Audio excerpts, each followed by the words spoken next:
activity, I have to say, on social media. A lot of it is the Labour Party, I would say, essentially praising themselves and telling us all that their plan is working. This particular one caught my eye. Let's watch.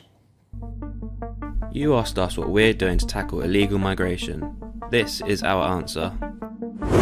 Since July, we've already returned over 24,000 people with no right to be here, the highest returns rate in 8 years.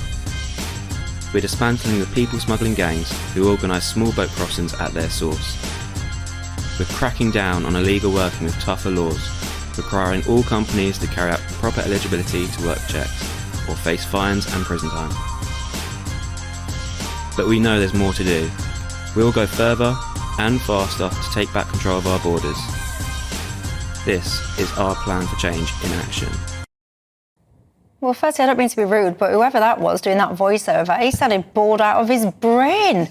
I mean, if that was me trying to sell to everybody what I'm achieving, I would like to think I'd sound a little bit more upbeat than that poor fella. He sounded like he'd just been grabbed off the street, handed a piece of paper and told, read this and do it right now. It was very odd. Anyway, Matt Goodwin, the messaging behind there, despite the fella's turn, do you agree with it? Is their plan working? No, of course it's not working. Keir Starmer and Labour's plan is riddled with problems, riddled with holes. The small boat numbers as a start are up nearly 50% on the same time last year. They're up nearly 80% on the same time in 2023. We don't have a viable plan. We don't have a deterrent. We're giving too much welfare to people who are breaking our laws. But then we've got Keir Starmer and Labour communications directors in number 10 running around trying to basically mislead the British public. They're basically gaslighting the country, claiming they're getting control of this crisis when they are very visibly not doing so. And to be honest, Michelle, I haven't said this before, I'm actually worried about what Keir Starmer and the Labour government are doing to trust in the system and trust in democracy, because they're claiming they're dealing with this issue, but the numbers are going through the roof, and it's a British taxpayer who is having to pay the associated costs, £15 billion over the next 10 years on hotel and accommodation costs. And Keir Starmer's not being truthful with them about this. Did you have any truth? Did you have any trust, should I say, in democracy and politicians at the start of this to erode? I don't know, get in touch and tell me your thoughts. Fahima, your thoughts? Well, I think, the problem here is Labour used to be the party of the people. Now it seems to be the party of the professionals, and it's copying reform. Instead of leading, it's chasing, and it's mimicking things that people did not vote for them in the first place. And I think that is the real problem. And also, it's not just about the fact that they're not actually clamping down on immigration. There are so many other issues that needs to be raised, which the Labour Party stands for, like welfare, education, the NHS. We've got so much shortage of skilled people to fill in even the NHS with over 100,000 vacancies. And, expenses are still high. They're targeting very vulnerable people at the moment. And it's not the way to go, across by just basically coming off the back of the by-elections of what they think that the people want, which is just reform. Fahima, two things happened this week. Firstly, we learn immigration is the number one issue in this country. Only because that's the only thing being told and spoken about. Okay. So this is what's interesting, Michelle. This is the left narrative. We're all it's not. I'm not the left. Why do you call me the left? Can I finish? We're all talking about immigration, and that's the reason. Well, we're not all talking about immigration. Can I finish? We're all talking about immigration. That's why immigration is the number one issue, as opposed to it's nothing to do with the record numbers of people who are actually coming into our country. And the second thing we've learned this week is 85% of Brits want net migration reduced below 100,000, and nearly half the country want zero migration. And you're acting as though Keir Starmer is kind of speaking up for this mad, extreme fringe. Most people in this country want less immigration. It's not that hard. Well, I'm sorry. Now I really do feel that you are basically trying to talk for everyone when it's not the case. Everywhere else, they do not just only mention immigration. It is much more.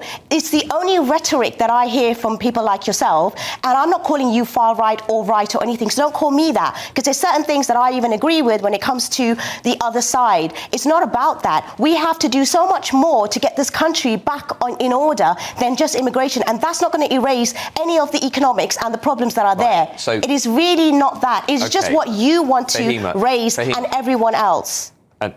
as I say, it's the number one issue in the country. That's the British people. Because that's the telescope right now that's been put on. That's the British people who are saying we don't want to have to deal with these record numbers of people, many of whom are breaking our laws. And it's the British people who are watching this show who are being asked to pay £15 billion over the next 10 years, 5 million a day for hotels and accommodation. You talk about economics. How about we take that 15 billion by fixing the illegal migration crisis? And how about we have 10 new hospitals for the British people? Why don't we do that? Well, why can't we also fix the processes in the first place? It's been so long where people are waiting for their immigration status. They are not actually being processed properly. We don't have the staff. We do not have all of that. But all everyone is talking about, like as if it's just the migrants' fault themselves. There's the smugglers. There's the fact there's also foreign policy that plays a part. It is not just people that are coming there and all of them are criminals as you think, because they're not arrested when they arrive. They are there because they seek refuge, because some of them, you know, are probably not here just for the right reasons, but majority of them are, and you cannot just put all of them in one sort of scope, like the as what you say. Iranian terrorists last week, who we discovered again, you're going to pick on one thing and say it's about everyone. It's so easy for you to do that and brush everyone under the same carpet when it's not like that. You cannot do that, and it's not fair to do and to say that if, you know, minorities are actually causing those things, it applies to everyone. I hear you endlessly talk about fairness. My question is very simple. What about what is fair for the British people who are supporting this entire system? They are the ones who are having to pay the cost of this. And you're saying we have 160,000 people who have entered this country illegally. Their first act on entering this country is to break the law. Those people should be taken outside of the UK. They should be processed offshore, like the Rwanda plan would have done. It wasn't perfect. It needed changes. We should have processed them offshore, away from the British people, because now we have this absurd situation where this is not fair. The state is now taking British taxpayers' money, giving it to private companies like Serco, who are outbidding the British people in their own housing market to give more favourable contracts to illegal migrants and asylum seekers. You talk about fairness. My question is, how is that fair? They are not doing that for everyone. At the end of the day, you have to understand they are all not criminals. They are all not here living in hotels. They all don't have the benefits like you think. A lot of them are wanting to work. They're just not given the process to do that. They are also needing to do you think they should be allowed to work? Well, if they are going through a process and they are actually filling the sort of criteria that meant to be, because at the end of the day, every country has taken a certain amount. I do not think that it should be overly exaggerated with regards to everyone being criminal, everyone here being economic migrants, and they are just here to cause havoc. There are so many of them that are actually also fleeing because of the foreign policies that we have to do. Safe and legal routes?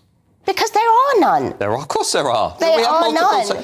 There are none, and they're not really doing that. I don't know, 300,000 refugees over the last 3 or 4 years. Well, you know what? At the end of the day, we have to understand that they are doing what they feel that they can. They don't have the means all of the time to come through certain... Everybody should just do what they want. No, it's not. There should be tougher sort of legal processes here, done quicker. And they also need to be much more tougher laws with regards to making sure that they are not all seen like how you say, which they're not. Otherwise, they will be charged and imprisoned when they land. They're not charged and imprisoned because they're not seen as criminals. They are seen as someone who needs refuge. So we need to be able to process that. I don't believe that the boats is the best way to come. Obviously, it's causing so much damage when it comes to people losing their lives. It's not obviously the legal route. But at the same time, if you are fleeing and you are needing help and you wanting it, just because we're sitting here and we don't have those, those kind of experiences, or we don't know of people that have, it's so easy to just criminalize them and make them all when they are actually also very vulnerable. Fahima, your starting point is always, what about the rights and the sense of fairness for people who are coming from outside of the country who are breaking our law? I'm sorry, they're not all breaking the law. They're not all breaking the law. You live in some fantasy land. No, you live in a very different land. The British culture is based on the notion of fair play, which is if people come into the country... Which is humanitarian as well, refuge. And it's also Christian for you to also not be so hostile like you and talk like you and put everyone in that sort of boat like they are. 300,000 refugees in recent years, and you're sat there saying that we are not humanitarian. What planet are you living on? I'm saying what you're saying now is not humanitarian. What, that we should control our own borders? That's not right. I'm saying that we should obviously control our own borders. Right. No one's saying that we shouldn't. You are. But the way you're saying it, you're taking me out of context. I'm saying the way you're saying is that when they're coming in, or if they're coming in, they're all criminals, they're all wrong, they're all going to do something, they're all taking our money, they're all there because they just want economic sort of gain. It's not like that for everyone. And even if they want to, they want a better life because their houses, their countries are being bombed. Their countries are being bombed. Then countries safe and legal routes. Don't break the law. So easy for you to say when your family is not being, bombed and they're not actually being asked to pay for the crisis. I'm a taxpayer. So I work am I. hard. So am Everyone I. watching this show. So am I. Right. So why should those people be asked to spend billions of pounds every year on a crisis that their leaders refuse to fix? Well, How then is it's that not right? their fault. It is the politicians' fault to get it right and to get those processes let's fix the right. crisis. Yes, the crisis, but don't just blame the sort of migrants that are coming. It is to do with the politicians and people like yourself who are in these kind of, big sort of parties that are putting the blame on the wrong people and the wrong side.